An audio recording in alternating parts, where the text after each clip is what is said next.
Welcome top news today. Trump's early days in the White House were chaotic. Tweets and quotes from his lawyers have set Trump back this week. A sequence of reflexive tweets and comments about the Russia probe from the White House and Trump's legal team has spectacularly backfired, suggesting that the administration was knocked off balance by news of Michael Flynn's plea deal.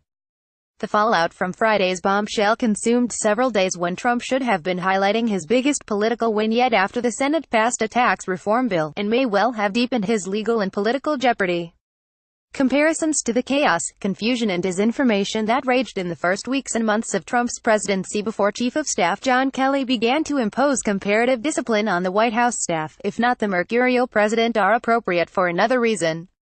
Key events from those days, including the decisions by Trump to hire and fire Flynn as his national security advisor and his fateful decision to oust FBI Director James Comey, are haunting the president to this day and are the heart of his exposure to the Mueller probe. The dysfunction should also concern Trump's supporters, since he is up against the most revered prosecutor of his generation, in Mueller and a team of crack lawyers picked from top blue-chip law firms. Mueller's team is far more expert and experienced than the band of lawyers under special counsel Kenneth Starr who drove the impeachment of President Bill Clinton in the 1990s, for instance. The competency of Trump's team came into focus after a weekend of ill-advised tweets and an explosive interview with Axios by Trump's personal attorney John Dowd on Monday. One now notorious tweet issued from the president's account said that he had no choice but to fire Flynn because he had lied to Vice President Mike Pence and the FBI. Trump critics pounced, arguing that if he knew that Flynn had lied, and subsequently leaned on Comey to go easy on Flynn as the former FBI director reported under oath, he may have obstructed justice. CNN on Monday reported that White House counsel Donald McGahn told Trump he believed Flynn had not told the truth in his interview with the FBI or to Pence. McGahn did not tell the president that Flynn had violated the law and his FBI interviewer was under criminal investigation, a source said.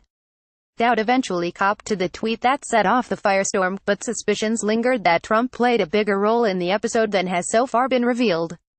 Then on Monday, Dowd told Axios in an interview that the president, by dint of his constitutional authority, could not by definition obstruct justice. An arcane legal argument turned into a political disaster, as news shows recalled disgraced President Richard Nixon's comment, "When the president does it, that means that it is not illegal." It was also pointed out that both Nixon and President Bill Clinton were accused of obstruction in articles of impeachment framed against them.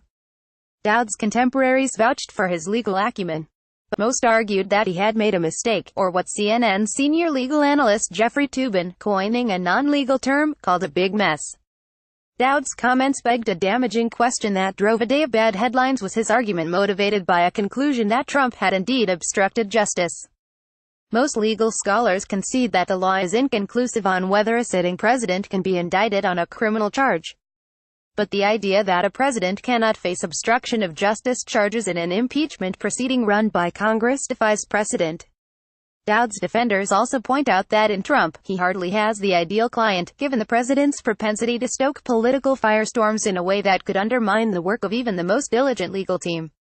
Late Monday night, another White House lawyer, Ty Cobb, sought to clean up the apparent disarray inside Trump's legal brain trust, downplaying the idea that questioning whether the president could obstruct justice would be at the center of the team's strategy. It's interesting as a technical legal issue, but the president's lawyers intend to present a fact-based defense, not a mere legal defense, Cobb told the Washington Post. That should resolve things, but we all shall see.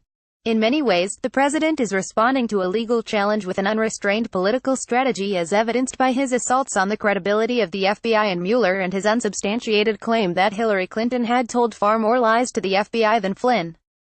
Such an approach may represent an eventual hedge against possible impeachment proceedings and an attempt to bolster support among GOP lawmakers.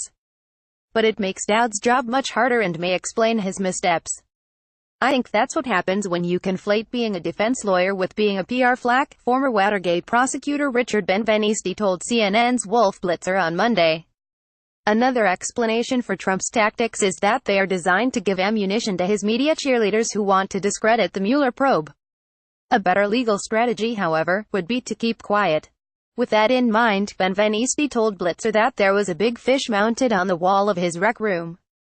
If he had kept his mouth shut, he wouldn't be there, he quipped.